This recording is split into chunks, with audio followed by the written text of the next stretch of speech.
Oh, give thanks to the Lord, for he is good. His mercy endures forever. Welcome, my friends, to Faith Matters with Philip Campbell, a Catholic variety program broadcasting on Good Shepherd Catholic Radio out here in lovely Jackson, Michigan. And I am Philip Campbell, your host and the voice on the other end of the speaker for the next half hour.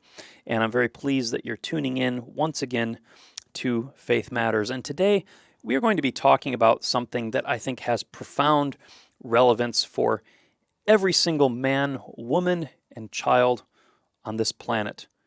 That is happiness, the happy life. In what does happiness consist?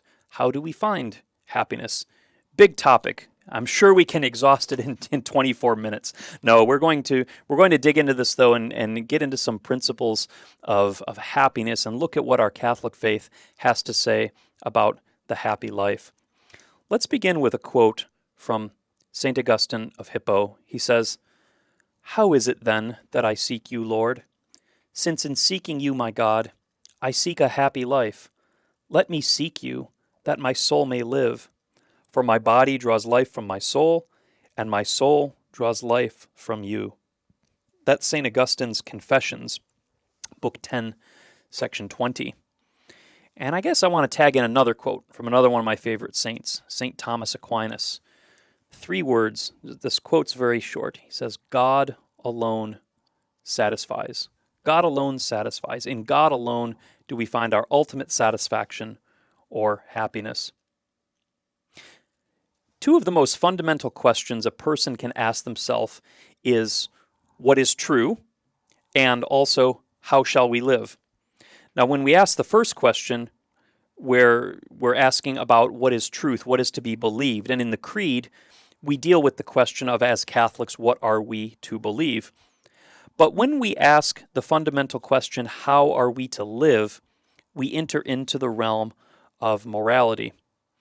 Now, morality is kind of a iffy word these days, a dirty word in the modern zeitgeist. It conjures up images of stodgy judgmentalism.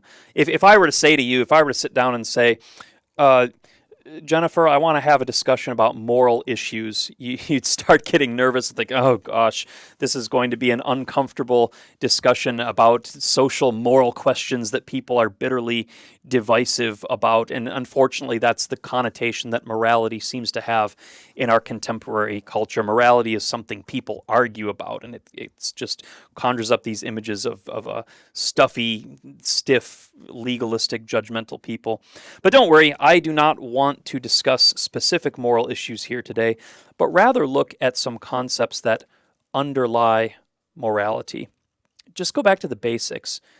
Like, why do we do anything? Why do we act at all? Like, why do we get up in the morning? Why do we go to work? Why do we take a bath? Why do we eat food? Why do we have friends? Why do we walk from point A to point B? Why do we do anything? And there's many answers we could give to this question, but on the most fundamental level, it's because we have an expectation of happiness. Rightly or wrongly, because a lot of people do things expecting happiness and they're totally incorrect about it, but it's a desire for happiness. Mankind has a natural desire to be happy, and happiness is the end or purpose of all moral action.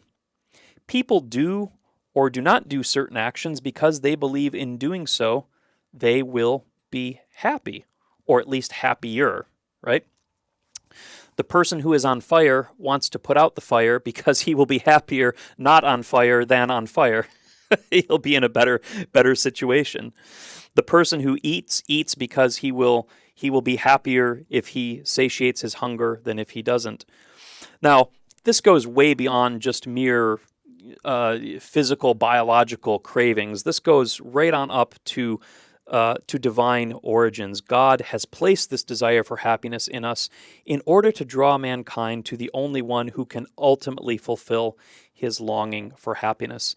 Every little happiness that we seek, whether it's the happiness looking at a beautiful sunset or sniffing a flower or spending time with loved ones or eating a juicy steak, any happiness that we have, it's just a little participation in the happiness, in the fulfillment that God can give us. And so every little moment of happiness, understood rightly, can turn our minds and our souls towards God, who is the source of all happiness.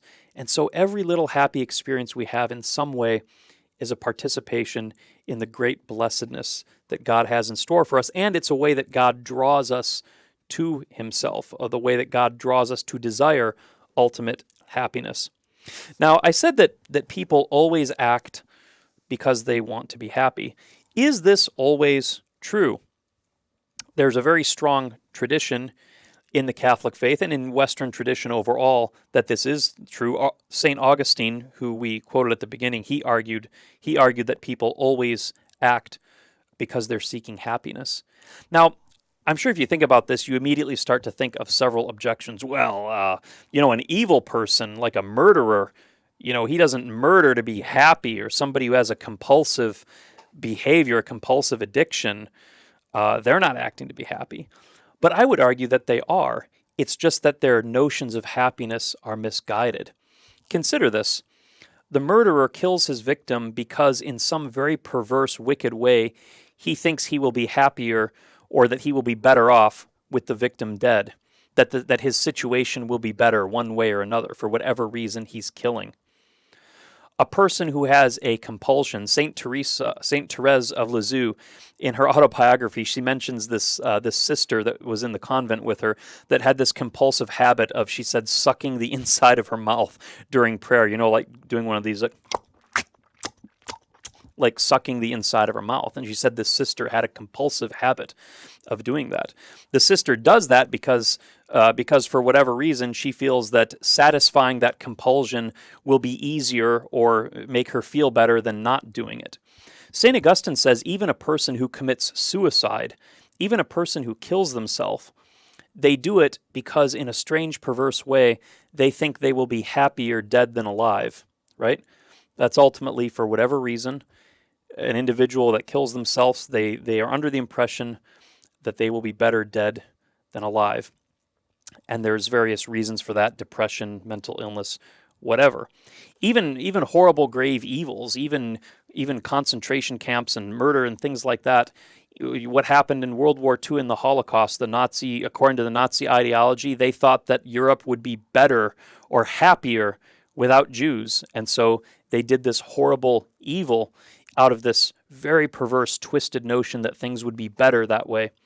So St. Augustine, at least, argues that we always act out of a desire for happiness. It may be misguided, it may be twisted, it may be perverted, it may be corrupted, but people always act out of some notion of happiness. Now, because of this, throughout most of Christian history in the Middle Ages, the moral life was understood as a response to the question of happiness. Why we do anything was a question of happiness. And if that's the case, then this applies to the very commandments of God themselves. If God gives us a commandment, the reason he gives us a commandment is because this commandment will secure our happiness. The commandments exist to help us procure the happy life that we all seek. So traditionally, the laws of God were not viewed as these constraints on our freedom.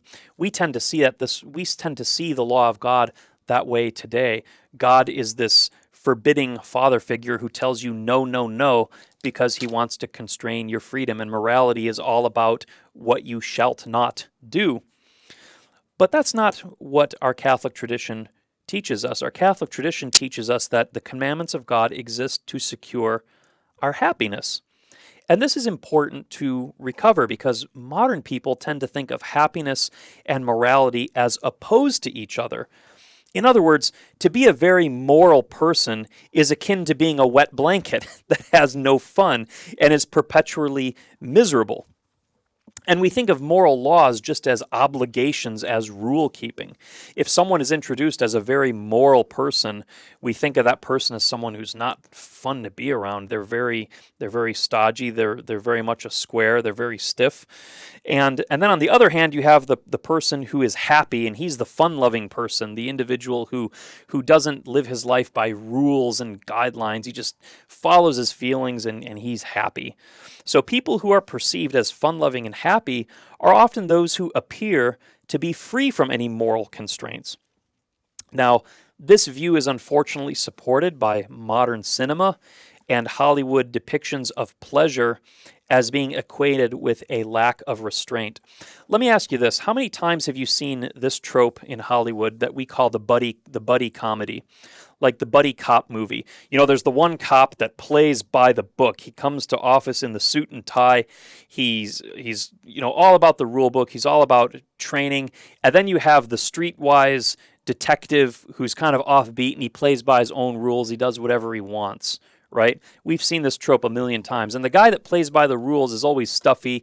He doesn't know how to have fun. He doesn't know how to get the job done. And then the other guy who just goes with his gut, he needs to teach the other guy to loosen up a bit and learn how to live a little, Harry. You know, that's how this goes. So this is unfortunately what we have with the culture here, that the moral person who lives his life by certain fixed principles doesn't know how to have fun. He's not happy. And I think this is a very false paradigm, but it does beg the question, can we truly be happy without transgressing our moral instincts? Can we be faithful to our moral principles out of love and still be truly happy? Does being a moral person mean we must be condemned to a life of being bland and dull and uninteresting and not knowing how to have fun and not knowing how to just let loose every now and then? The church's answer is an emphatic yes, we can be happy and moral at the same time. Morality and happiness go hand in hand. The church's teaching is that man finds true happiness precisely by conforming to the dictates of morality. We obey the moral law because it makes us happy, and all men desire happiness.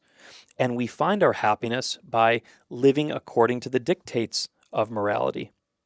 Now, the problem comes because people have vastly different notions of what happiness is and by what means happiness can be attained.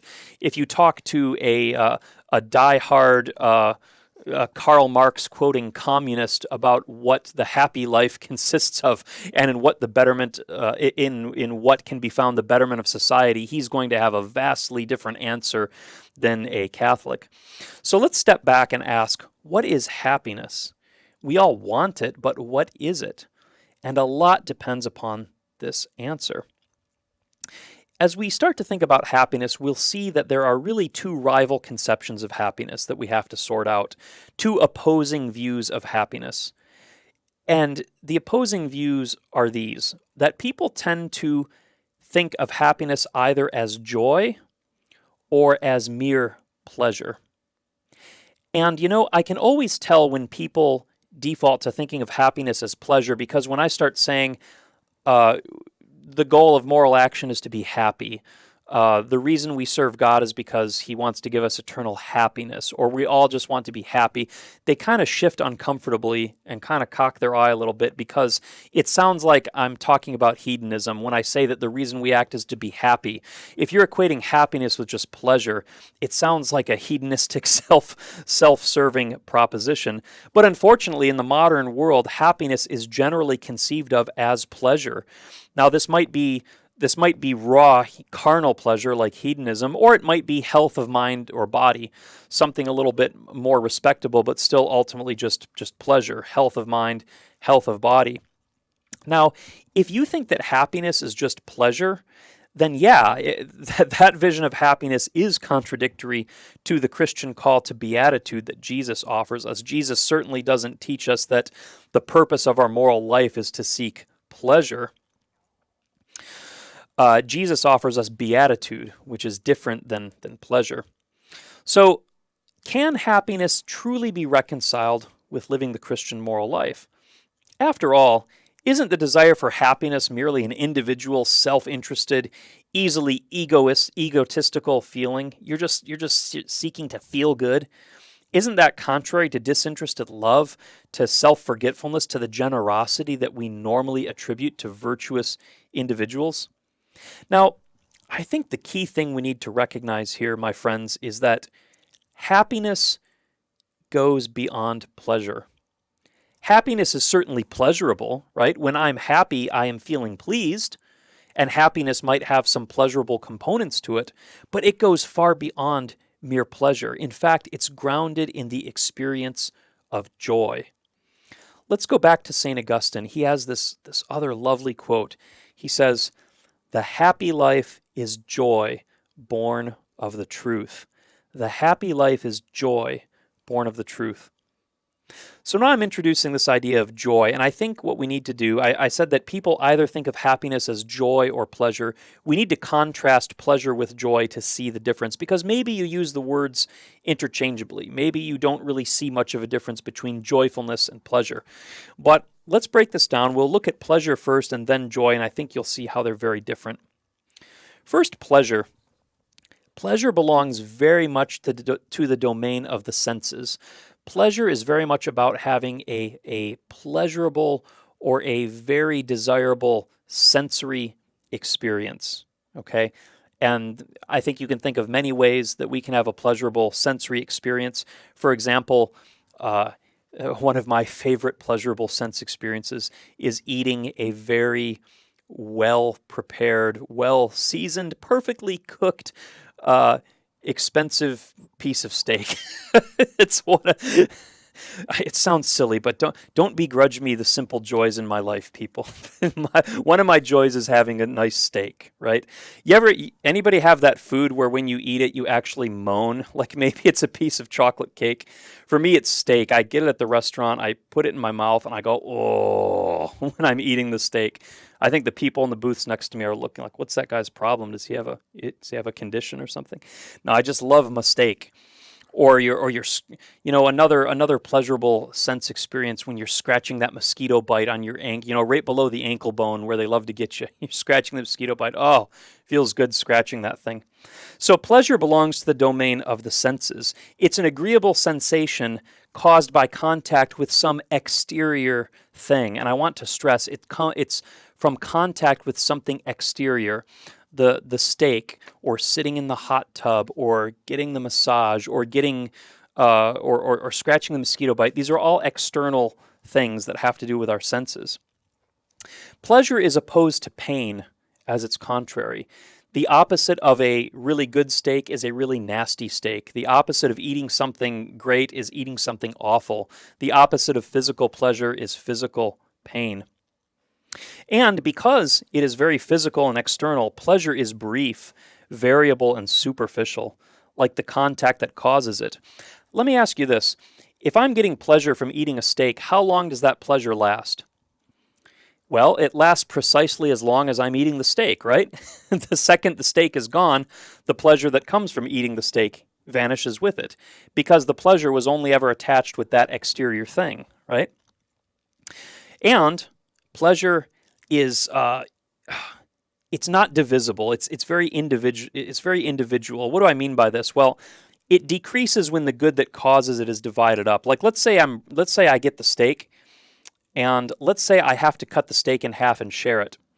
Well, if my pleasure is derived from eating the steak, then that pleasure is cut in half if I have to cut my steak in half. If I have to divide my steak among 10 people and I only get one bite, then I'm getting that much less pleasure because there's that much less steak. So in other words, it's not something you can share. You can't break up pleasure and share it amongst others. You can't have all your friends share in your pleasure because it's connected with this sense perceptible thing that can't be divided up. Now, let's contrast this with joy. Joy is something. Pleasure is external. It has to do with external sense perception. Joy comes from within. It belongs directly to the moral and spiritual level. It's something interior, and it's caused by interior things. It's the direct effect of an excellent action, like savoring some kind of long task that you finally accomplished.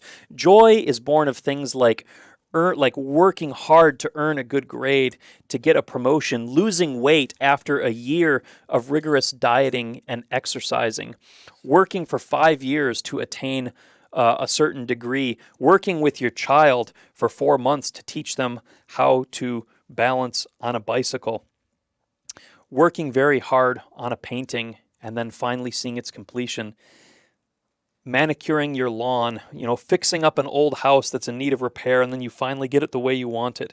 These are all the sorts of things that bring forth joy. Now, we said that pleasure comes from sensory things, but joy is born of trials, of pain endured. Part of the reason that makes, when you restore that old house, part of the reason that's so rewarding at the end is because of all what we call the sweat equity you put into it, right? All the labor you put into it. Think of those of you who have gone to college or are in college, think of all the nights you stayed up studying, how much you pushed yourself. Think of all those grueling hours you spent on the treadmill to lose that weight, right? Joy, paradoxically, is born of trials, of pain endured, of sufferings, but sufferings accepted with courage and love. And because of this, joy is lasting, just like the excellent discipline that engendered it. Joy is lasting. I said, when I eat that steak, the pleasure goes away as soon as the steak is over. But when you have joy, does your pride in your house, if you restored a house, does your pride in that house go away when the work is done? No, it's lasting. The satisfaction of earning a doctorate doesn't end the day I'm awarded the PhD. It endures. It doesn't just pass away. It's something that stays with you, and it builds your character. It makes you a better person. And the best part about joy, about authentic happiness, it's communicable. My pleasure goes down if I have to share that steak. But think about joy. How are joyful people? They want to share their joy. Come celebrate with me. Come to my open house. Come see what I did to this house. Come celebrate the party for my daughter's graduation. Come look at the video of my 4-year-old riding the bicycle. Isn't that cute? Everybody says, yes, that's cute. When people are full of joy and happiness, it overflows. They want to share it, and they themselves become more joyful by sharing. The more joyful you are, the more you want to share your joy, and that very act makes you more joyful. Whew! So, I think while transitory happiness based on seeking pleasure is not compatible with the Catholic moral life, happiness defined as joy is perfectly compatible with moral excellence, and in fact, it's a sign of this excellence and it contributes to its perfection. Now, this brings us to the idea of beatitude. Beatitude is the Latin word for happiness. Sometimes it's translated blessedness. We have the Beatitudes in the Gospel, blessed are the poor, etc. And I think we have to remember that God does want us to be happy. The Beatitudes are a path to happiness. And what else is heaven, by the way, but eternal happiness? That's what heaven consists of, eternal happiness with God. The call to happiness is of divine origin. God placed it in the human heart in order to draw us to the one who alone can fulfill it. This is why we desire so ardently to be happy. It's one of the ways God calls us to himself. For when we seek happiness, we seek God. And this desire for happiness is exemplified in the Beatitudes of Christ. The Beatitudes are at the heart of Jesus' preaching. They fulfill the promises of the Old Testament and everything God ever spoke in the prophets to Abraham, Moses. It takes all of those promises and orders them no longer to, the possession of a territory or living in the Holy Land, but to the kingdom of heaven, where all our longings for happiness and satisfaction and joy in the presence of the Lord have been fulfilled. So the happy life, joy born out of doing what is right and long-suffering in that process, pursuing the source of all happiness, who is the Lord. We could go on, we could talk about the Beatitudes. There's a whole lot more we could say, but I think that's probably enough for today. So until next time, this has been Faith Matters with Phillip Campbell, and I wish you all the happiness in the world. May the Lord bless you and keep you. May the Lord make his face to shine upon you and be gracious to you. May the Lord lift up his countenance upon you and give you peace. God bless you, my friends.